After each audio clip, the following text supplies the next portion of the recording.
자, 오늘은 항상성 조절의 세 번째 개념인 삼투압 조절에 대해서 알아보도록 하겠습니다.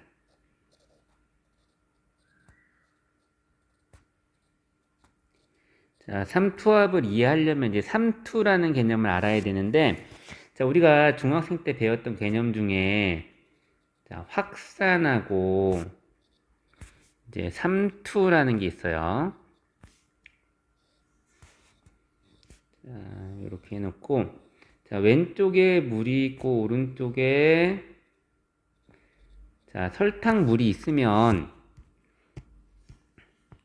자, 시간이 지나면 이 오른쪽에 많이 있는 설탕이 왼쪽으로 이동해서 왼쪽과 오른쪽의 농도를 맞춰주죠. 자, 요런 걸 이제 확산이라 그래요.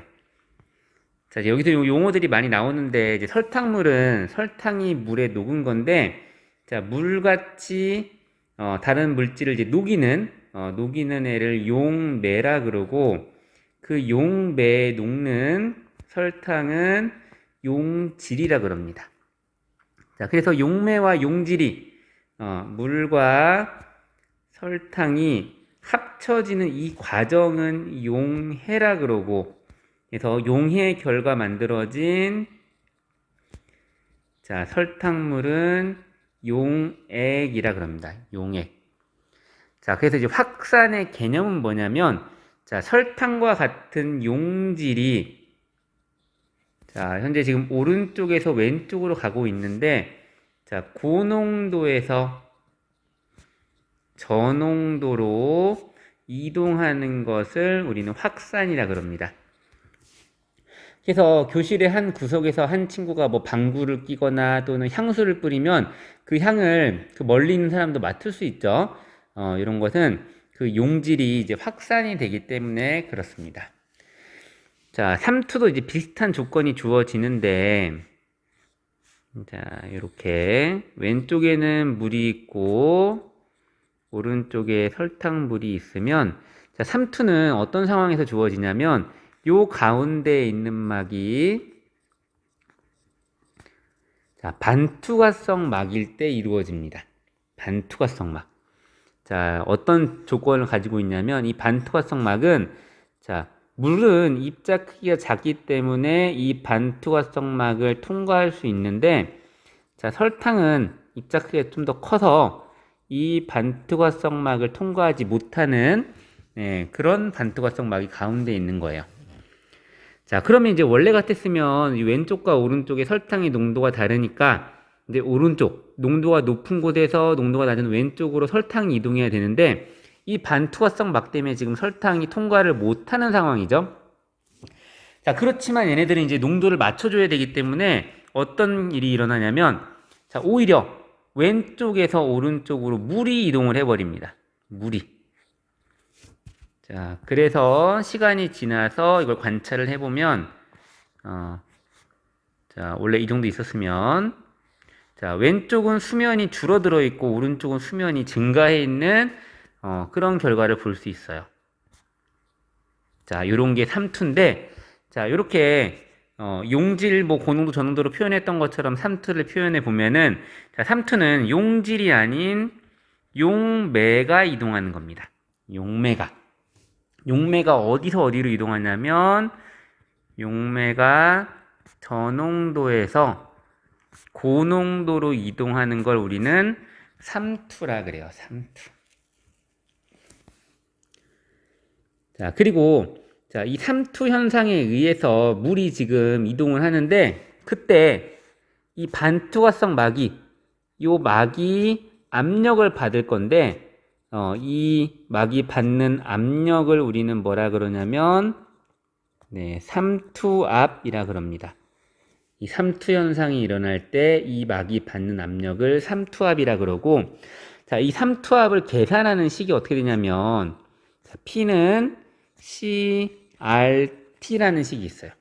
자, 이거 다 외울 필요는 없는데, 자, P는 삼투압이야.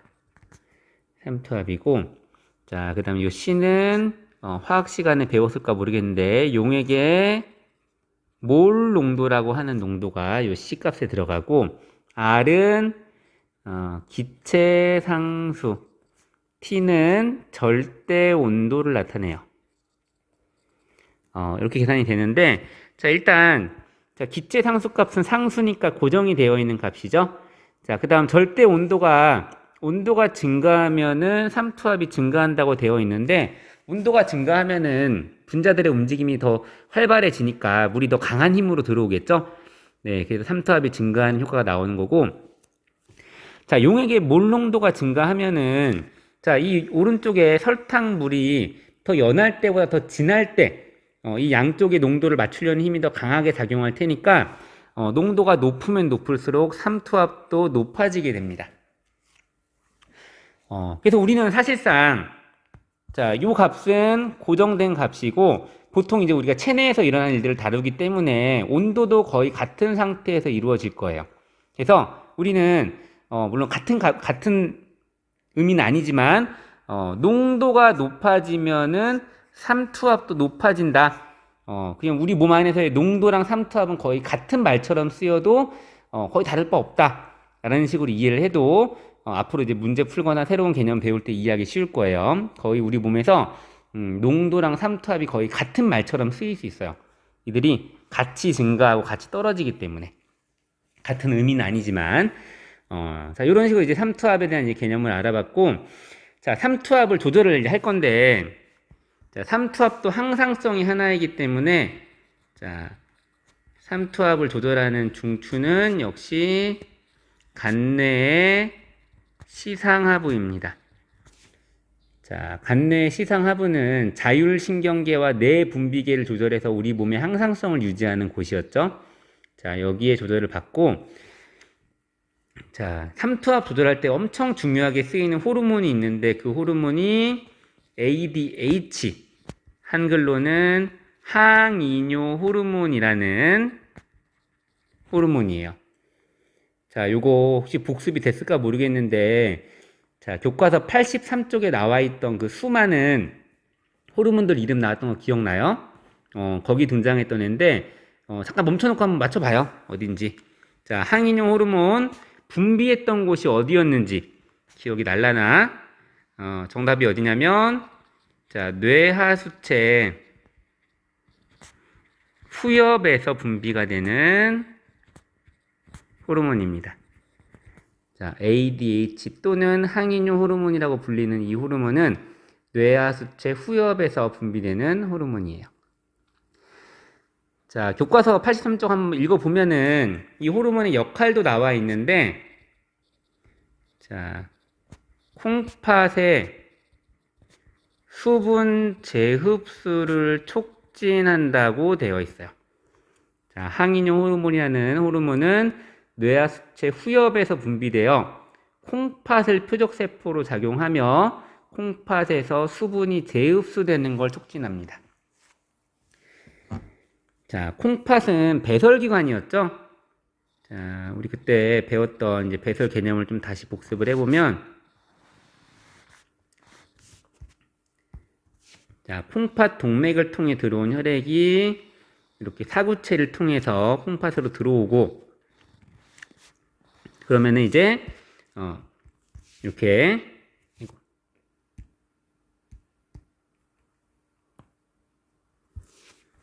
자, 이런 식으로 여과가 된 애들이 이제 오줌이 되는데, 자, 걔네들이 여기 있는 세뇨관을 지날 때 그 주변에 있는 모세혈관과 한 번 더 물질 교환을 한다 그랬죠?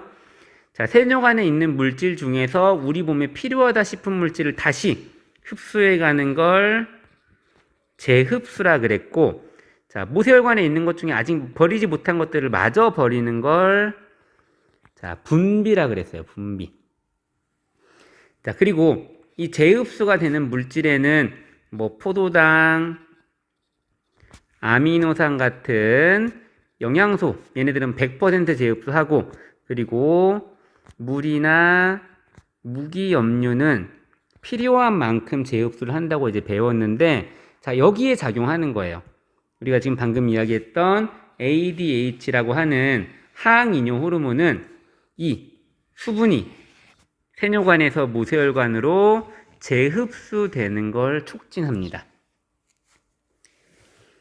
자, 그럼 이제 우리 몸이 자, 수분이 부족한 상황이 올 수도 있고, 자, 수분이 넘쳐 흐르는 상황이 올 수도 있겠죠. 자, 수분이 부족한 상황은 운동을 많이 해서 땀을 흘렸거나 물을 많이 안 마시고 또는 뭐 짠 음식을 먹거나 이랬을 때일 거고, 그다음 수분이 넘치는 상황은 뭐 물도 많이 마시고 수박같이 수분을 많이 함유한 것들을 많이 마시면 우리 몸이 이제 수분이 좀 필요 이상으로 많아지는 상황이 올 수 있겠죠. 자, 그럼 자, 우리 몸은 자, 수분 부족인 상황에서는 어떻게 해야 되냐면 자, 수분 재흡수량을 늘리겠죠. 그쵸? 수분이 부족하니까 오줌으로 버리면 안 돼. 그리고 수분이 넘치는 상황에서는 수분 재흡수를 많이 하면 안 되죠. 최대한 오줌으로 버려야 되니까 수분 재흡수량을 낮추게 됩니다. 자, 이 가운데 어떤 게 작용하냐면 요 ADH 작용을 하는 거야. ADH 항이뇨 호르몬은 콩팥의 수분 재흡수를 촉진하기 때문에 자, 우리 몸에 수분이 부족한 상황에서는 ADH 분비량이 증가해서 수분 재흡수를 촉진시키는 거고, 우리 몸에 수분이 넘쳐 흐를 때는 반대로 ADH의 분비량이 줄어들어서 수분 재흡수량을 낮추는 그런 일을 하게 됩니다. 그러니까 우리 몸에 수분이 부족하면 수분을 많이 재흡수하고 수분이 많으면 재흡수 안 하고, 이 개념은 별로 어렵지 않죠? 부족하면 재흡수 많이 하고 넘치면은 많이 버린다.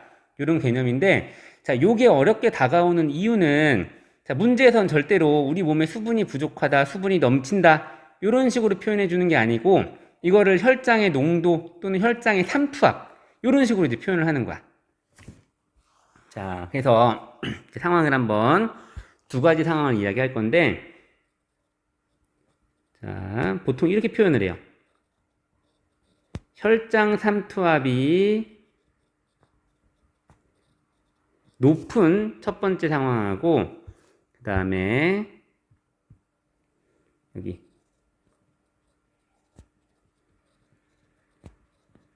혈장 삼투압이 낮을 때 이렇게 이제 이야기를 하는데, 자, 우리는 이 말을 바꿔서 이해할 수 있어야 되는데, 자, 아까 자, 우리 체내에서 삼투압이랑 거의 같은 말로 써도 무방한 말이 체액의 농도였죠. 그쵸? P는 CRT라는 공식에서 이 농도랑 삼투압은 같이 오르락 내리락 하기 때문에, 자, 혈장 삼투압이 높다는 말은 곧 무슨 말이냐면 혈장의 농도가 높다는 말이야. 내 몸에 있는 체액의 농도가 높다는 말이야. 농도가 높다는 말은 뭐냐면 그만큼 수분이 부족하다는 거겠죠. 내 몸이 지금 굉장히 짠 상태, 진한 상태니까 그렇게 이제 해석을 할 수 있고, 반대로 자, 혈장 삼투압이 낮다는 것은 내 몸에 뭐 혈장의 농도가 낮다라고 해석을 할 수 있겠죠. 삼투압이랑 농도는 거의 같이 움직이는 거니까. 자, 혈장의 농도가 낮다는 거, 묽다는 거는 수분이 많다는 거죠.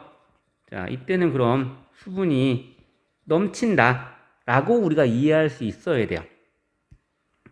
자, 그래서 이제 우리 몸의 혈장 삼투압을 이제 인식하는 곳이 간뇌의 시상하부인데, 자, 얘네들이 혈장 삼투압이 높거나 또는 혈장 삼투압이 낮다는 걸 인식을 하면 이제 어떤 명령을 내리냐면, 자, 첫 번째, 자, 혈장 삼투압이 높을 때, 즉 우리 몸에 수분이 부족할 때는 자, 수분 재흡수를 촉진시키기 위한 작용을 하겠죠.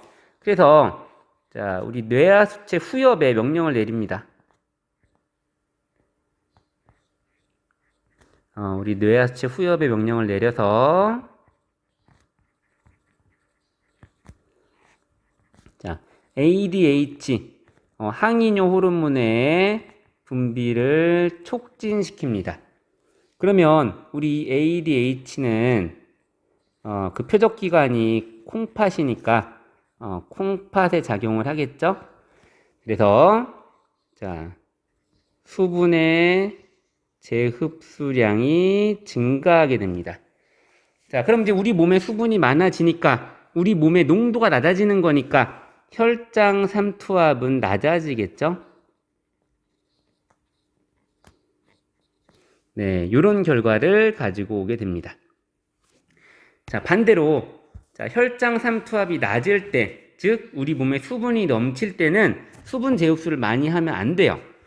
자, 그래서 우리 요 뇌하수체 후엽에다가 명령을 내리는 거예요. 후엽한테 자, ADH 분비량을 줄여라. 그러면 이 ADH에 이제 명령을 받는 콩팥에서 자, 수분의 제흡수량이 줄어들겠죠? 자, 수분을 많이 몸 밖으로 버리게 되는 거니까 내 몸의 농도는 점점 진해지겠죠? 그래서 혈장 삼투압은 증가하게 됩니다. 자, 이제 이런 상황을 이제 이해해야 되는데, 자, 그때 이제 오줌 입장에서 이야기를 하면, 색깔도 노란색으로 해볼까?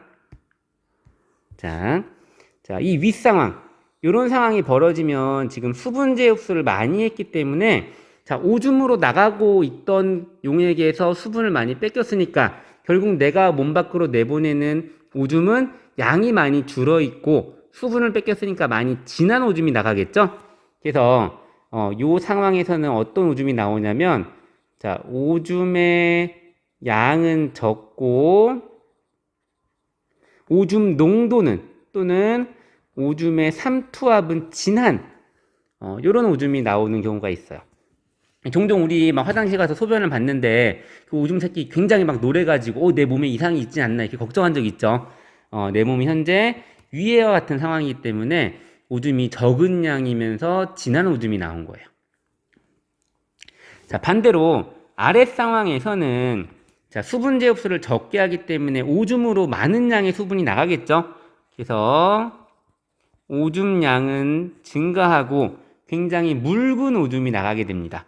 묽은 오줌이라는 말은 오줌의 농도가 낮다 또는 오줌의 삼투압이 낮다고도 표현할 수 있겠죠.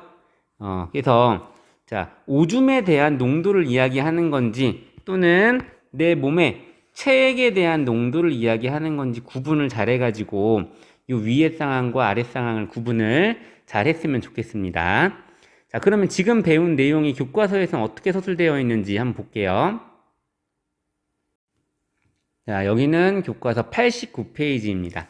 자, 땀을 많이 흘리거나 체내 수분량이 뭐 감소하거나 짠 음식을 많이 먹으면 자, 내 몸에 체액의 농도가 높아지겠죠?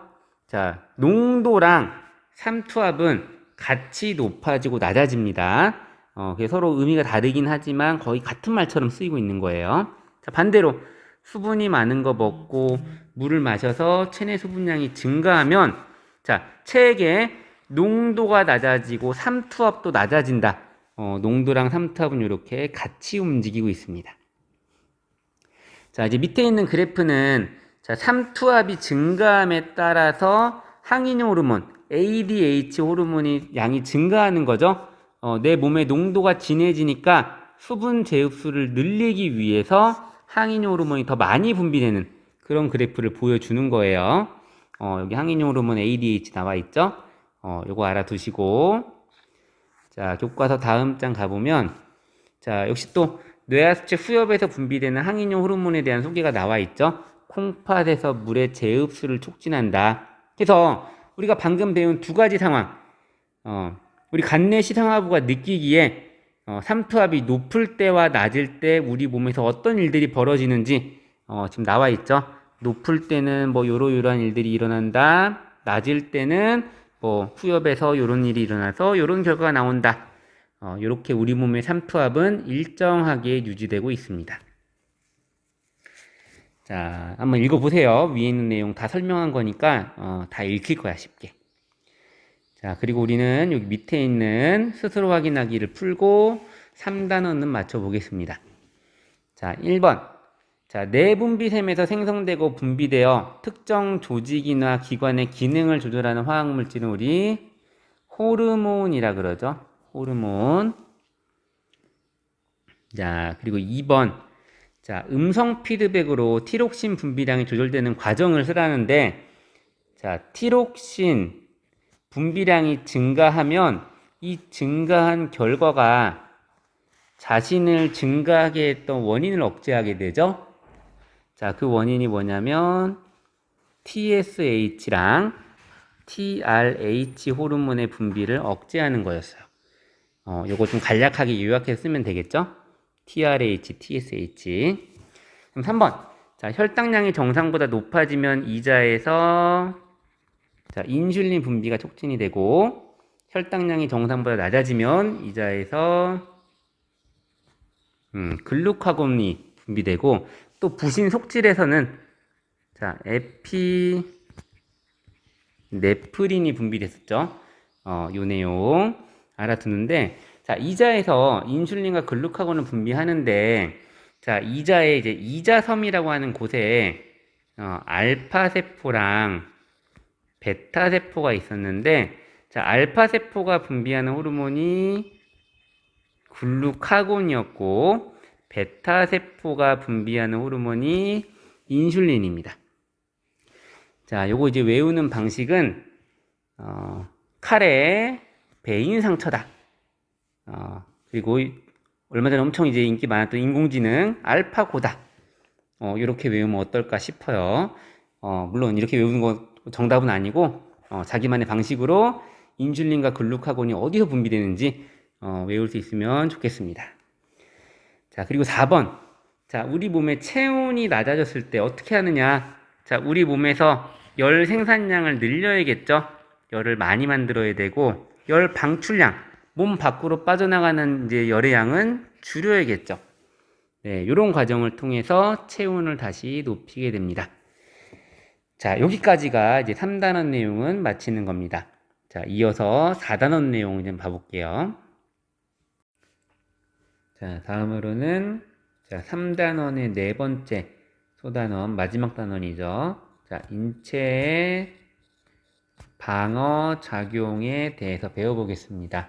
자, 우리가 걸릴 수 있는 질병들에는 어떤 것들이 있는지, 그리고 우리 몸은 그런 질병 상황을 어떻게 대처하는지, 이런 걸 배워볼 텐데, 자, 우리가 이제 배울 질병은 크게, 자, 감염성 질병하고, 자, 비감염성 질병으로 나눠볼 수 있습니다. 자, 말 그대로 감염이 되냐 안 되냐인데, 자, 감염성 질병은 자, 병원체라는 걸 매개로 발생하는 질병이에요. 그래서 이 병원체가 타인에게 전해지면 그 타인도 이 질병에 걸릴 수 있기 때문에 감염성 질병이라 그럽니다. 타인에게 자, 전염이 가능하다. 자, 반면 비감염성 질병은 병원체 없이 발병하는 질병들이에요.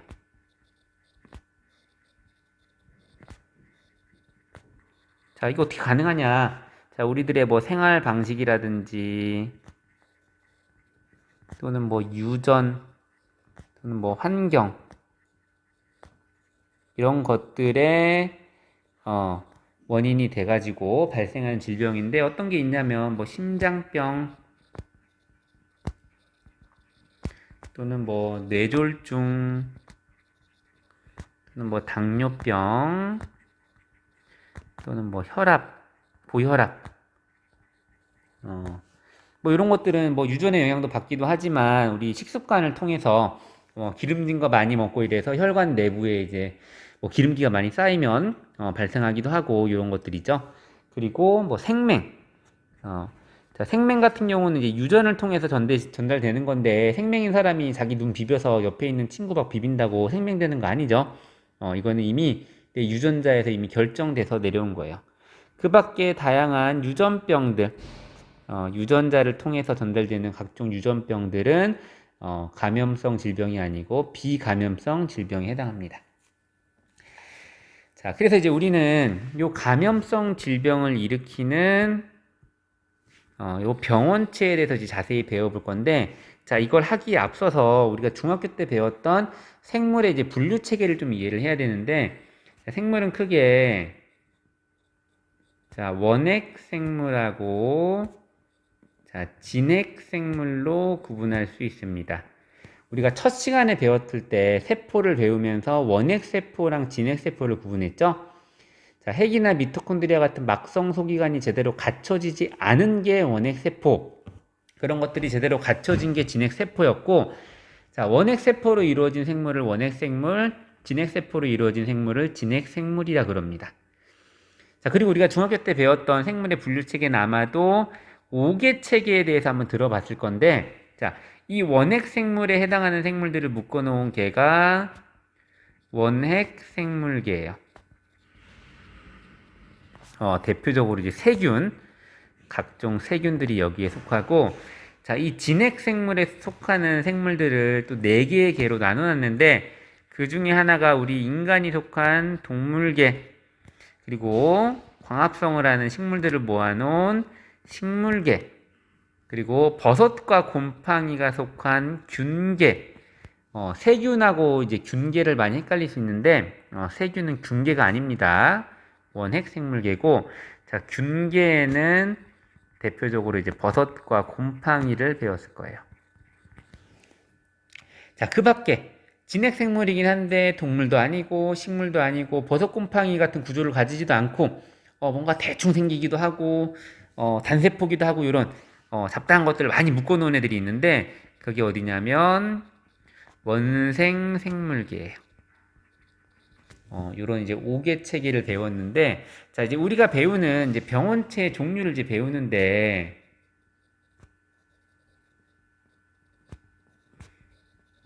그 병원체 종류 첫 번째가 세균입니다. 세균.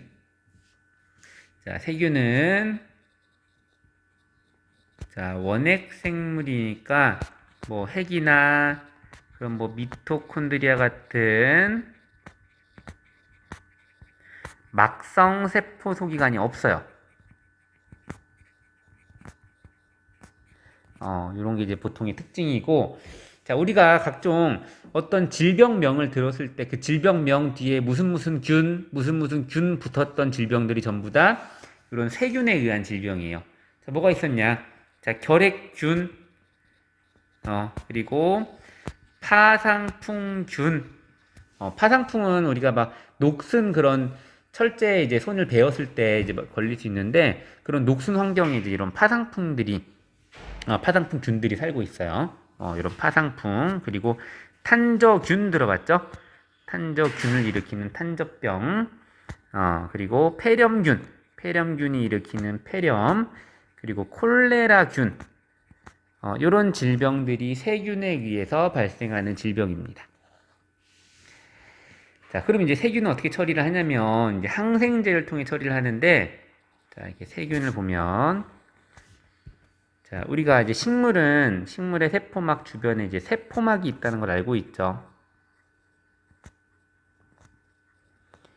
자, 세균도, 자, 원핵 세포임에도 불구하고, 굉장히 단순함에도 불구하고, 본인만의 세포벽을 가지고 있어요. 식물 잘못 적었네. 여기 세포막이 아니고 세포벽이에요. 세포벽. 자, 식물 세포벽은 어떤 성분으로 되어 있냐면 자, 셀룰로스라고 불리는 물질로 구성이 되어 있는데 자, 세균 세포벽은 성분이 좀 독특해 이름이. 자, 어떤 성분이냐면 펩티도글리칸이라고 불리는 성분으로 되어 있어요. 자, 그래서 이제 세균을 잡는 이제 항생제의 목적은 뭐냐면, 자, 항생제는 이 세균 세포벽의 성분인 펩티도글리칸의 합성을 억제하는 것들이 굉장히 많아요. 그래서 이런 항생제를 통해서 세균을 제거하려고 우리는 하고 있습니다. 그 항생제의 대표적인 예시가 우리 그 연역적인 탐구 방법 배울 때 등장했던 페니실린이죠.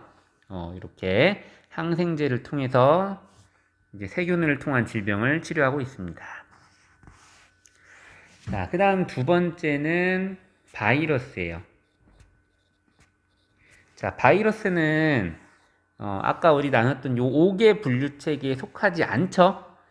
바이러스는 생물이기도 하고 생물이 아니기도 한 그런 좀 애매한 녀석이기 때문에 저는 분류체계에 집어넣지는 않습니다. 자, 바이러스는 기본적으로 세포 구조를 갖고 있지 않아요. 어떻게 되어 있냐면 본인의 유전 물질과 그것을 둘러싸고 있는 자, 단백질 껍질로 되어 있는 굉장히 단순한 구조로 되어 있어요. 자, 그리고 뭐 스스로 물질 대사도 못하고 증식도 못하는 그런 애지만 살아있는 숙주세포 내에서는 그 숙주세포의 시스템을 이용해 가지고 뭐 물질 대사도 할 수 있고, 이거 숙제가 아니지. 살아있는 숙주세포 내에서는 물질 대사도 가능하고 증식도 가능하고 그런 특징을 가지고 있습니다. 그래서 이 바이러스가 일으키는 질병에는 뭐 감기, 독감, 홍역 또는 뭐 소아마비 그리고 자 에이즈라고도 불리는 후천성 면역 결핍증 이게 에이즈 HIV 바이러스라고 들어봤죠? 요 HIV 바이러스에 의해서 발생하는 게 에이즈라는 질병입니다. 자, 그리고 이것도 많이 들어봤을 건데 중동 호흡기 증후군이라고 메르스라 그러죠. 메르스. 메르스도 우리 코로나 이전에 이제 엄청 이제 많이 들렸던 그런 이제 바이러스에 의한 질병인데 자, 이런 바이러스에 의한 질병들은 바이러스의 기능을 약화시키는 항바이러스제에 의해서 치료를 할 수가 있는데 이런 걸 만들기도 힘들고 기능도 잘 못한다 그래요. 그래서 우리가 지금까지도 이제 코로나 바이러스로 인한 걸 제대로 이제 치료를 잘 못하고 여전히 이제 마스크 쓰고 다니고 있는데 이렇게 바이러스가 다양한 질병을 일으킵니다. 자, 그리고 여기 등장하는 에이즈는 이제 또 등장을 할 텐데 자, 우리 몸에 있는 면역 기능을 떨어뜨리게 돼요. 그래서 이제 우리가 이제 앞으로 인체의 방어작용, 우리 몸의 면역작용을 배울 텐데 그 기능을 떨어뜨리는 거 어떻게 떨어뜨리는지 그건 이제 뒷단원에서 차차 배우도록 할 겁니다. 자, 그 다음 세 번째 병원체는 원생생물이 있어요. 원생생물. 자, 우리 5개 분류 체계에 등장했던 거에 원생생물계가 존재했었죠? 자, 여기에 있는 애고, 자, 얘는 자, 진핵생물에 속하니까 핵이 있겠죠, 당연히. 그리고 이제 이 원생생물을 통해 이제 발생하는 질병들에는 일단 말라리아가 있어요. 말라리아. 선생님, 말라리아는 모기를 통해 발생하는 거 아닌가요? 하는데, 자, 모기가 이 말라리아를 일으키는 말라리아 원충이라고 불리는, 요 원생생물을 전달해 주는 거지, 모기가 직접적인 원인은 아니에요. 그래서 말라리아에 걸린 사람들은, 자, 적혈구가 파괴되는 그런 일을 겪게 됩니다.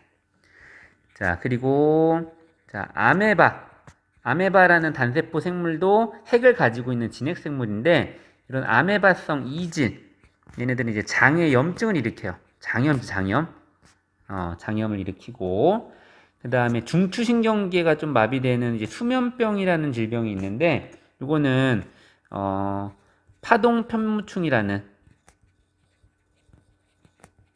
이렇게 불리는 원생생물을 통해서 발생하는 질병입니다.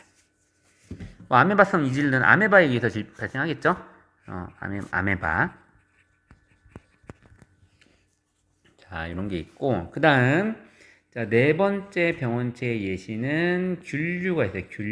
균계에 속했던, 곰팡이들이 있는데, 자, 뭐, 진핵생물에 속하죠, 당연히.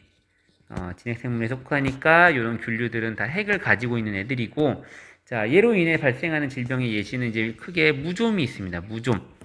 자, 무좀은 물론 이제 원인 물질이 많지만 대표적인 이제 균류가 백선균이라고 불리는 백선균이라고 하는 이제 곰팡이에 의해서 이제 무좀이 발생하고 또 이런 곰팡이 때문에 자, 만성 폐 질환이 발생하기도 합니다. 자, 이런 균류를 이제 제거하기 위해서는 항진균제를 뿌려요. 항진균제. 자, 아까 세균을 잡기 위해서는 항생제를 뿌렸죠? 요 균류를 잡을 때는 항진균제를 뿌립니다. 자, 마지막 이제 5번째 예시는 책에는 없는데, 종종 이제 교과 문제집에 나오기도 하는데, 자, 변형된 프라이온이라는 게 있어요. 변형된 프라이온. 프라이온이 단백질인데, 단백질 자체가 감염성을 가지면서 주변에 있는 단백질들을 감염시키기도 해요. 자, 그 대표적인 예시가 이제 광우병을 일으키는 원인 물질이 이런 변형된 프라이온이었습니다. 자, 그래서 이제 오늘은 여기까지 배울 거고, 이런 이제 병원체들이 우리 몸에 들어왔을 때 우리 몸은 어떻게 반응을 하는지를 이제 다음 시간부터 알아볼 거고, 자, 우리가 지금 배운 내용이 교과서에 어떻게 나와 있는지 한번 보면, 자, 인체 방어작용 페이지 92쪽인데, 자, 여기 비감염성 질병과 감염성 질병 구분해 놓은 거 한번 보시고, 자, 병원체 종류의 세균의 특징들, 항생제 나와 있죠. 여기 보면은 뭐 결핵균을 통해 발생하는 폐결핵에 대한 지금 그림도 나와 있고, 또 이제 다음 장을 가보면 바이러스에 의해서 발생하는 질병들, 뭐 다양한 예시들도 나와 있고, 뭐 아데노 바이러스라는 것도 그 그림이 나와 있네요. 그 다음에 뭐 원생 생물에 의한 질병, 곰팡이, 균류에 의한 질병 이렇게 나와 있으면서 말라리아 원충 사진도 나와 있고, 그리고 무좀을 일으키는 백성균 사진도 나와 있습니다.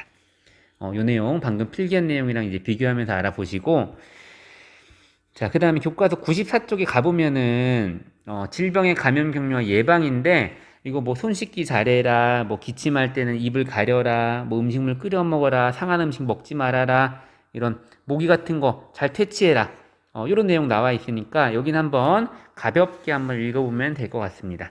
자, 그래서 오늘은 여기까지 하겠습니다. 고생 많았습니다.